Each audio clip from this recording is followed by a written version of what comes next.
Gidasig ni Gobernador Gwen Garcia ang mga publikong tunghaan o Parents Teachers Associations kung PTA nga magmugna og mga pamaagi. Diin mo kita sila pinaagi sa pagpananom og mga utanon, medicinal plants ug yerbas, ubos sa subusog program sa Kapitolyo.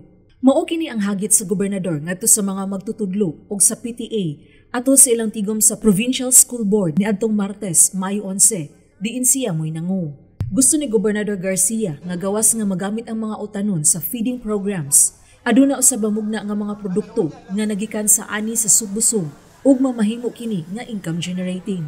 I would wish for the PTA and DepEd to come up with a program nga magamit nato as part of the school feeding program nato sa mga kuan kaning mga utanon o products. And not only that, in the development of mga produktong subuanon.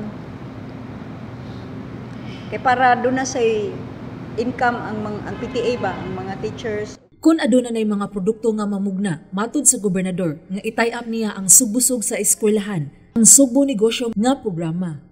Bag-o lang gilusad ang sugbusog sa eskwelahan ug nipasalig ang DepEd sa ilang 100% nga suporta sa pagpatuman ni ini nga programa sa tanang mga pampublikong tunghaan. Pinaagi sa maong programa, ang Kapitolyo mohatag og libre nga seedlings o binhi ngadto sa mga tunghaan. Samtang ang Sugbo Negosyo nga programa sa Kapitolyo nagtabang usab sa mga gagmayng magpapatigayon.